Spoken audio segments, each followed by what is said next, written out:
It's time to bring on my next guest on today's show. It's fair to say she's probably one of the biggest badasses on Bad Girls, and not one to be messed with, but in real life, nothing but an absolute lovely lady. So let's hello to Pauline Campbell. Hello. Hello. Thanks for having me on. I'm good, yes. So, first of all, we've got to talk about McKenzie. I don't know what words we can use to describe her. Such a murderer, silly, evil.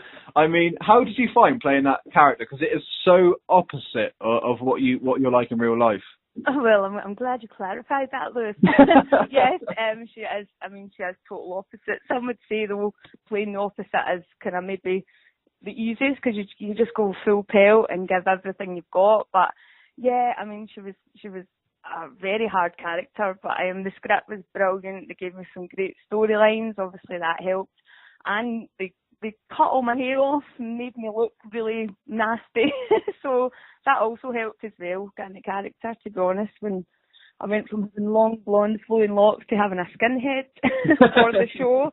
So they actually told me that at the first audition. They said, you need to get your hair shaved off. And I was like, yeah, obviously thinking I'm not going to get it. So, and then I got the part and I was like, oh dear, I've got to shave my head. But I would do it again tomorrow, put it that way. It was brilliant.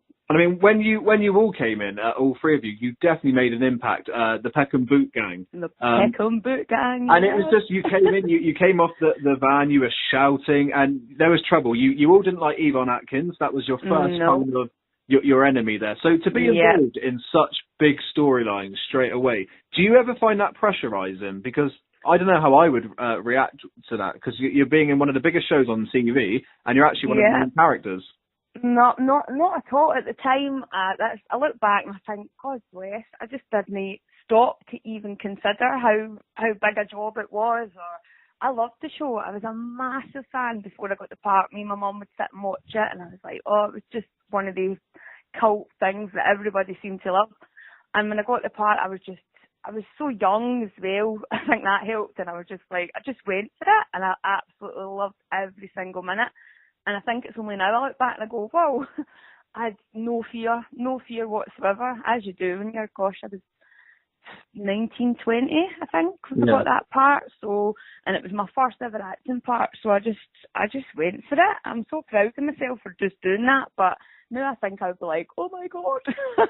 I'd be a bit more concerned, but no, it was fantastic, an absolutely brilliant time in my life. I'll never forget it.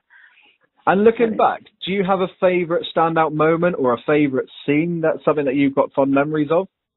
I think my favourite scene's got to be, there was a massive fight scene with Linda Henry, Yvonnes Atkins, whereby I was waiting in the laundry room, waiting for little Shaz, thinking that I'm going to batter her, but Yvonne turns up instead and gave me a proper beating, which was, that must have took 6 to 8 hours to film. It went on forever, but when I seen that scene back, I thought, wow, it's just so different to see what you film and then what you see on screen. But I loved that scene, and I think that is the one that my standout scene that I'll never forget ever. And I think looking back at that scene, it actually had quite a big message, because it was almost the time that the Peckham Boot Gang kind of admitted defeat, and they realised that actually, we're not going to get past Yvonne. She's too good.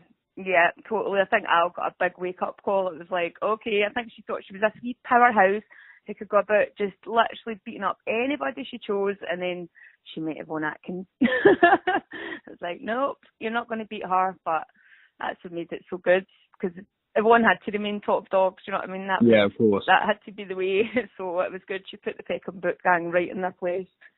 So since leaving the show, Did you carry on with acting? I mean, what are you up to now?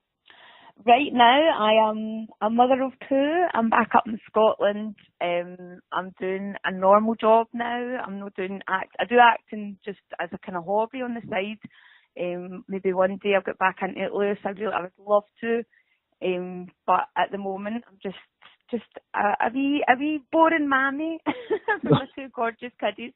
So one day, if the chance arose, I would grab it, but for now, I'm just happy bringing up my babies. I mean, I was talking to you off air, and you were talking about the job that you do now, and it's fair to say it's completely different than something that Al McKenzie would do. Yeah, can you imagine you actually help other people now. I work for Cornerstone Community Care and take out people with a range of disabilities, some quite profound. It's young adults and, well, any age really. But yeah, it's basically I'm a carer, so it's something that, no, I think in a million years you could never imagine Al McKenzie doing. And I'm looking to become a paramedic. So I'm applying for that when that's coming up later in the year. So it's a hard job to get, so I've got everything crossed. But yeah, totally different direction altogether. But I can't imagine Al McKenzie driving an ambulance, can you? But definitely. I don't think I would want Al McKenzie. No, I don't think you would. I think she would steal an ambulance or something. But, yeah. So in regards to Bad Girls, when it came to Al McKenzie leaving the show, was that your decision to go, or did they say? God, no. I got called in by the producer, Cameron Roach, and with this wee meeting, and he was like, "Oh, we need a big impact character to leave the show," and he was such a lovely guy, but he ended up, he had to tell me, but he was like nearly crying, and I ended up consoling him, like, "It's okay, it's fine, I've had a great time," because to be fair, I was signed up to do 3 episodes, and I ended up doing well in excess of like 40, like maybe 43, 45, I can't remember the figure, but I done amazing. I'm absolutely amazing. They gave me such a great opportunity, so I was nothing but grateful, even though they killed me off. But no, it was always a good thing. And you know, for me as a viewer, one of my funniest episodes for Al McKenzie was when it was after the explosion and they had given a pardon to 2 of the prisoners to save Neil Graydon's life. So you thought it would be a good idea, you and Buki, to start harassing Di Barker, but then also pretend to save her at the same time, thinking you would get a chance to leave prison. It was just an amazing episode. I totally forgot about that. Yeah, that was a nice episode. Yeah, God. Yeah, I ended up actually staying with Tracy Wilkinson, became my landlady for a few years. Wow. God bless her. So yeah, she's a lovely lady. I'm very close to Tracy. She was a good landlady. She let me come and stay at her house. So here's a tough question. Tough question for you. Can you remember the name of the character that you gave her fake stalker? Oh my God, no. It was Nasha. Nasha, God. I swear, Liz, my memory is so bad. I can barely remember what I had for breakfast this morning, but no, thanks for that. Honestly, it's been amazing getting to chat to you, and just kind of, you know, to hear that you've still got so much love for the show, and you know, it sounds like you had a time of your life. The fans are amazing. I mean, they're still now, do you know what I mean? They're still talking about the show. I think it's just one of them cult shows with a great cult following, and it will hopefully always have that. So, thank you so much for inviting me on. Actually, I want to ask one thing. You know, when you're looking after people and caring, do any of them remember you as Al McKenzie and just fear for their lives when you walk into a room? I swear this is so true. I had a boy, he's got quite bad, he's not totally blind, right, but he's got quite bad sight, but we were in HMV the other week there, and he picked up the Bad Girls box set. So there's an actual box set on sale in HMV, and I was laughing, and I did tell him, and I said, I was in that show. And do you know what? He just did not believe me. And I just ended up telling him that I was kidding on. So I thought, he thinks I'm crazy. So I thought, no, all right. And he's going, you're at it.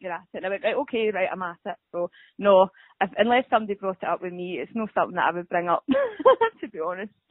Well, honestly, I mean, I loved watching you as a viewer. I thought you played such a brilliant character. It was so nice that you were in it for such a long time as well. And it's nice to see the love that you still have on Twitter, because I follow you on Twitter. I see the amount of tweets that you get, and you know, for you to take time to speak to us there. I know it's probably one of your first interviews since leaving the show as well. So totally, yeah, definitely. You're definitely lucky. Thank you so much. No problems at all. It was lovely speaking to you. Thank you. Take care. You too, sweetheart. Bye. Bye.